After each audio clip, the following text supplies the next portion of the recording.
juillet 2009. Lors de mon premier accouchement, je me suis laissée porter par le personnel médical par peur de ne pas supporter la douleur. Après avoir eu l'impression d'être une baleine échouée pendant 6 heures et d'être une piètre pousseuse pendant 30 minutes, ma décision a été prise. Cette deuxième naissance se passerait de péridurale. J'établis un projet de naissance en me renseignant sur Internet. Mon compagnon n'est pas chaud, lui, le fils d'infirmière habitué à faire confiance au corps médical. Il a quand même le projet en tête et en poche lorsque nous partons pour la maternité. Dans ce projet, entre autres, pas de rupture artificielle des membranes, pas d'expression abdominale et la volonté de pousser sur l'expire au moment où j'en ressentirai l'envie. La sage-femme qui nous accueille est plutôt froide, mais bon, on fera avec. Je gère les contractions sur le ballon avec les mains de mon compagnon posées sur mon ventre. Nous invitons le bébé à descendre. Puis vient un moment où je n'en peux plus. Il est 4 heures du matin. Je le dis à la sage-femme, grave erreur, qui me répond que je suis fatiguée et qu'elle peut percer la poche des os pour accélérer le travail. Oui, faites quelque chose. Mon compagnon est confiant et moi, je dois être dans la phase de désespérance dont je ne connais pas l'existence à l'époque. Je me retrouve donc en position gynécologique à devoir gérer les contractions rendues plus intenses par la rupture de la poche et la position. Je crie, je souffle. La sage-femme revient m'examiner et me dit « Vous êtes dilatée à 9, vous allez pousser et je vais finir la dilatation manuellement. Votre bébé sera là à 5 heures. » Commence le cauchemar, la douleur, de la dilatation manuelle, la sensation de ne pas savoir pousser, puis le supplice de l'expression abdominale. Évidemment, je ne suis dilatée qu'à 9, bloquée sur le dos et mon bébé n'est pas prêt à naître. Le réflexe de pousser n'est pas installé et je n'arrive pas à pousser en bloquant ma respiration. C'est donc moi qui demande de l'aide, qui se matérialise par une expression abdominale. Enfin, une sensation de déchirement, de douleur épouvantable, et voici mon petit garçon. Que je ne parviens pas à regarder tant je suis envahie par un sentiment d'échec, je ne sais pas donner naissance seule. Le lien avec mon deuxième enfant mettra un peu de temps à s'établir. Mon sentiment d'échec se transformera en colère lors de ma 3e grossesse, à l'occasion de mon accompagnement par une sage-femme pratiquant les accouchements à domicile. Je comprendrai alors qu'on ne m'a pas laissé accoucher comme j'en étais capable, pire, qu'on ne m'a pas laissé naître mon enfant comme il en était capable. Mon compagnon et moi avons pu nous préparer pour accueillir notre 3e enfant différemment, dans la même maternité, persuadés que nous savions faire. Moi accoucher, mon enfant naître et mon compagnon nous accompagner et déterminés à faire respecter nos choix. C'est ainsi que j'ai mis au monde notre 3e garçon sur le côté et qu'il est né coiffé.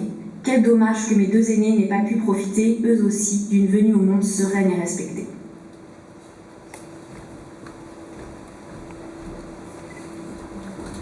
Alors bonjour à tous et à toutes, on est très honorés d'être là aujourd'hui. Donc on va vous présenter le défi de mon corps, mon bébé, mon accouchement. Donc voici Julie, je suis Vanessa, voilà Dina Hélène et Julie. Beaucoup d'émotions, hein, et on est un groupe de 7 femmes, donc Lucia, Laura et Angelina, n'ont pas pu être là aujourd'hui avec nous. Donc on va commencer par vous présenter très rapidement le défi avant de vous lire quelques extraits de témoignages.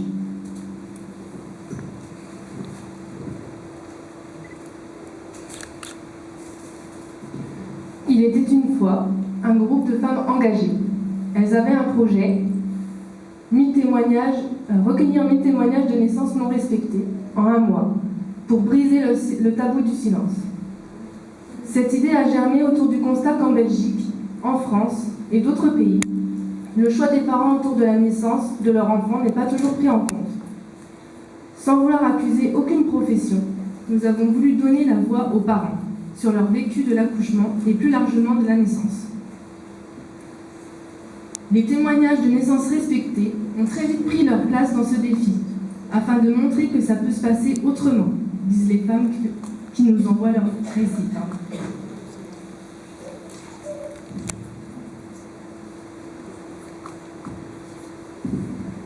Notre défi, recueillir 1000 témoignages afin de faire entendre les voix des femmes et des pères pour une grossesse respectée, un accouchement respecté, un allaitement respecté, une période postnatale respectée et même une interruption volontaire de grossesse respectée.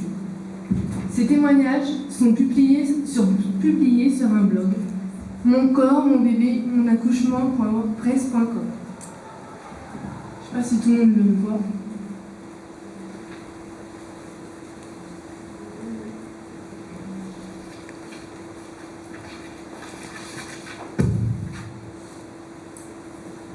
La naissance d'un enfant est un cap important dans la vie de nombreux parents. L'accompagnement professionnel et émotionnel des femmes et des hommes qui traversent cette aventure a un impact considérable sur les sentiments qu'ils en garderont par la suite, mais également sur leurs attitudes de parents. En Europe et ailleurs, des voix s'élèvent pour témoigner de ce vécu. Respectées, les femmes ont vécu des accouchements qui les ont fait grandir. En l'absence de ce respect, elles en ressortent trahies, blessées, dépossédées, déprimées et meurtries.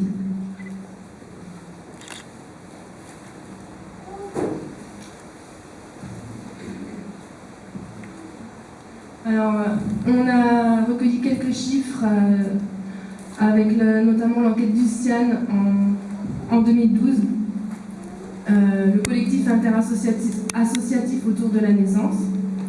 La manière dont les femmes disent avoir vécu leur accouchement est nettement corrélée avec leurs sentiments au retour à la maison. Les femmes désemparées ou angoissées sont 51% à déclarer avoir très mal ou mal vécu leur accouchement, contre 23% pour les femmes se sentant assez rassurées ou très en confiance.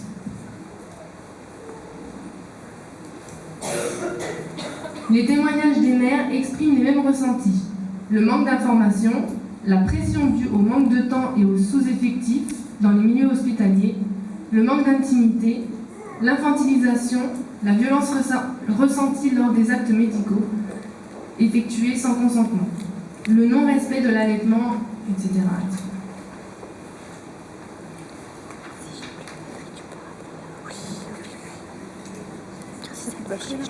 Le défi 1000 témoignages pour une naissance respectée devait durer 1 mois pour récolter 1000 témoignages. Les témoignages viennent de Belgique, France, Luxembourg, des Pays-Bas, de Suisse, d'Espagne, Italie, Grèce, Tunisie, Israël, Canada, États-Unis, Australie, Pologne, Roumanie. Le 28 février dernier, nous avons récolté 336 témoignages, dont 205 accouchements non respectés et 131 accouchements respectés.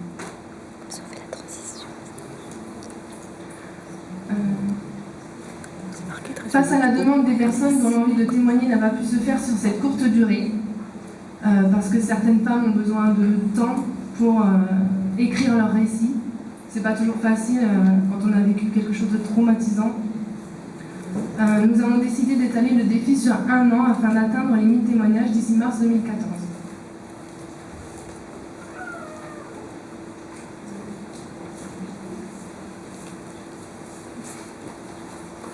Alors le but de notre action, c'est de rédiger un manifeste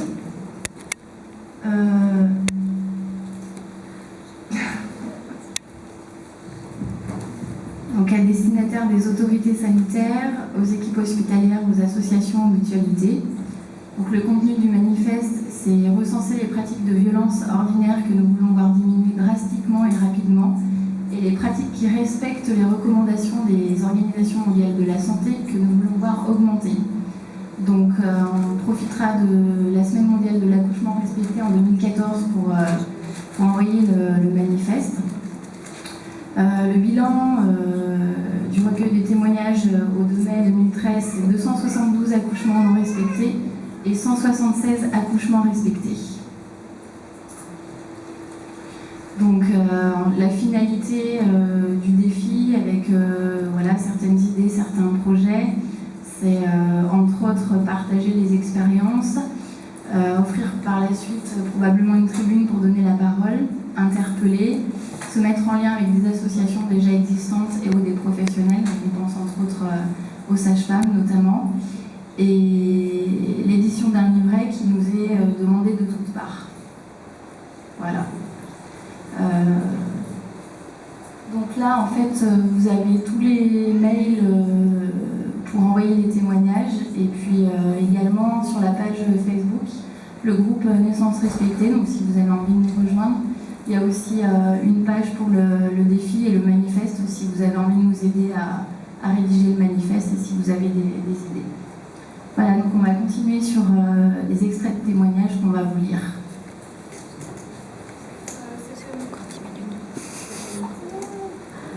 Ce témoignage vient de Geneviève, qui habite en Belgique. En 2006, je cherchais désespérément une solution pour échapper à des traitements dégradants offerts par la médecine industrielle. Le vase a débordé lorsque la gynéco chez qui j'allais m'a déclaré que vider les intestins avant l'accouchement était inévitable, sinon elle devrait travailler en botte. Visiblement, elle avait l'image d'une porcherie en tête. Je lui ai dit que personne ne me toucherait contre mon gré et je ne l'ai plus jamais revu. J'ai eu la chance de rencontrer, via le bouche à oreille, T et S, 2 superbes sages-femmes. J'ai pu accoucher dans l'eau chez moi et aller seulement à l'hôpital les 2 dernières heures, aussi dans l'eau. Nous avons été les derniers parents à pouvoir accoucher dans cet hôpital avec notre sage-femme. Accueillir seulement pour quelques heures n'était apparemment pas assez rentable. C'est un témoignage anonyme de 2009. J'ai eu besoin d'écrire la naissance de mon fils pour mettre des mots sur cette aventure unique. Ces mots retracent ce qui s'est passé, mais surtout comment j'ai ressenti cet événement. Ils ne sont pas le reflet objectif des faits, mais au contraire la traduction des émotions que j'ai vécues. Bonheur, calme, peur, douleur, violence ou honte, ces émotions m'appartiennent et ne servent pas à juger. Tout a commencé en février 2009, à la naissance de ma fille, déclenchée parce qu'elle était jugée trop grosse. Déclenchement qui échoue parce que mon corps n'est pas prêt et a besoin de trop de temps. Césarienne avant terme, alors que je ne suis même pas en travail et que bébé va bien juste parce que ça a trop duré. Et une hospitalisation qui dure parce que ma fille a perdu trop de poids. S'ensuivent 5 mois de dépression et un lien difficile à faire avec ma fille. Je m'accroche à l'allaitement parce que c'est la seule chose que je réussis et qui me permet d'échapper au jugement. Elle mange trop peu. Pour m'en sortir, j'ai besoin de comprendre. Julie, je comprends que la majorité des médias nous formatent à croire qu'il faut rentrer dans la norme imposée par le milieu médical. Poids, mini, maxi pour la mère, pour le bébé. Le temps, mini, maxi pour la grossesse, pour le travail. Et en maternité, tout ce qui dépasse est raboté. Mais dans ma famille, les bébés font 4 kilos et mettent 9 mois et demi à sortir. Hors norme. Mon envie d'une fratrie de 2 se heurte à cette norme. Je ne veux plus jamais être rabotée. Et je sais que la cicatrice qui me barre le ventre a encore rabaissé le seuil de tolérance des maternités. On tente gentiment de me convaincre de renoncer à mon projet de naissance à domicile. Je ne peux pas concevoir de me faire opérer alors que bébé et moi allons bien.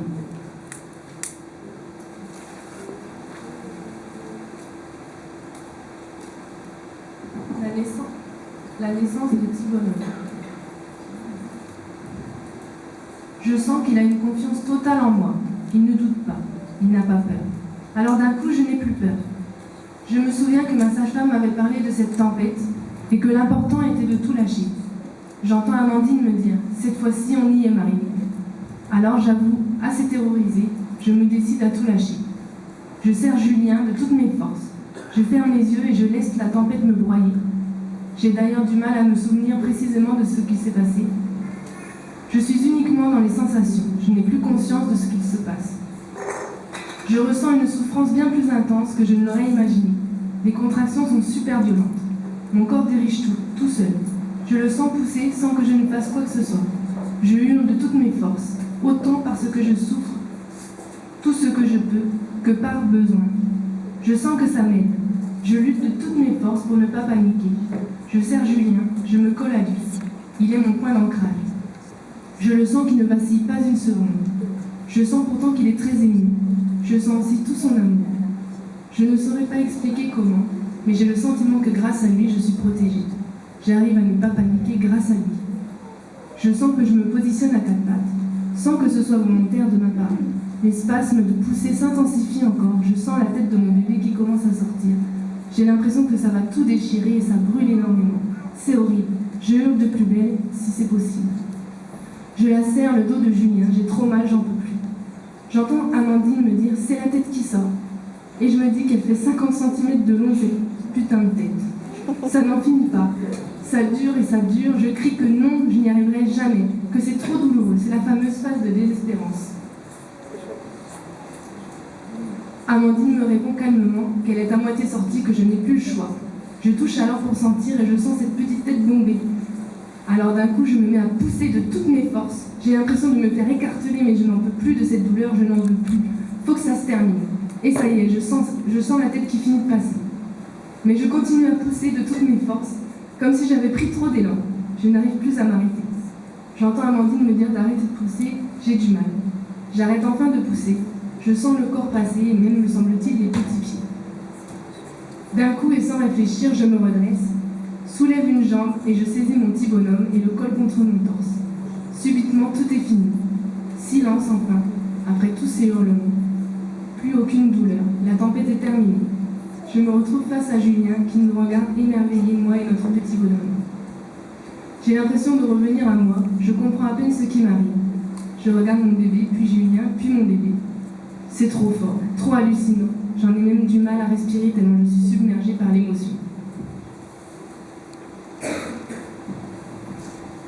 Caroline.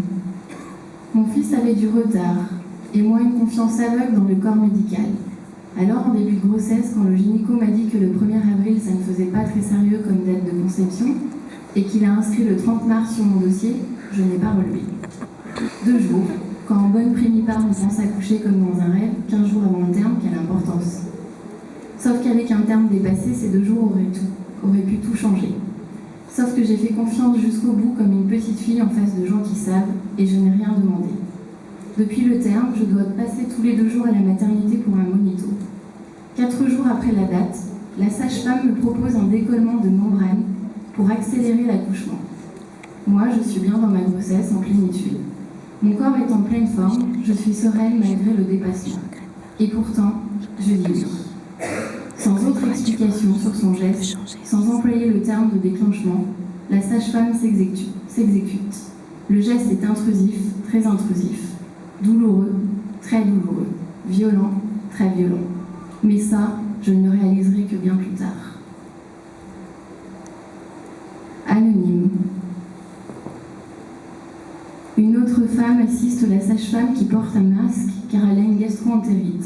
Elle ne se présente pas et ne me dit pas bonjour. Je ne sais pas si elle est sage-femme, infirmière, auxiliaire de périculture. Pendant que je pousse, différents professionnels entrent dans la pièce chercher du matériel pour leurs propres patientes. J'ai l'impression de n'avoir aucune intimité et cela me gêne. Je fonds en larmes. Ce n'est pas vrai, ce cauchemar ne finira donc jamais. On m'a mis la pression pour entrer à la maternité parce qu'elle était trop grosse. On l'a fait sortir de mon ventre pour la même raison. On ne veut pas me laisser sortir parce qu'elle est trop petite. Mais elle fait plus de 3,5 kg, plus que la majorité des bébés ici. Même la fille de Laetitia, qui n'est pas encore sortie de néonat parce qu'elle est si petite, sortira peut-être aujourd'hui. Quelle autre preuve de santé voulez-vous? Qu'est-ce que je vous ai fait pour que vous m'enfermiez ainsi à tourner en rond dans vos couloirs? J'ai accepté vos conseils, vos décisions. Je vous ai laissé découper mon ventre. Que pourrais-je faire de plus? Si vous voulez de meilleurs chiffres, je pourrais revenir tous les jours pour la peser. Mais mon expérience m'a montré qu'on ne me laissera pas sortir de peur que je ne revienne pas.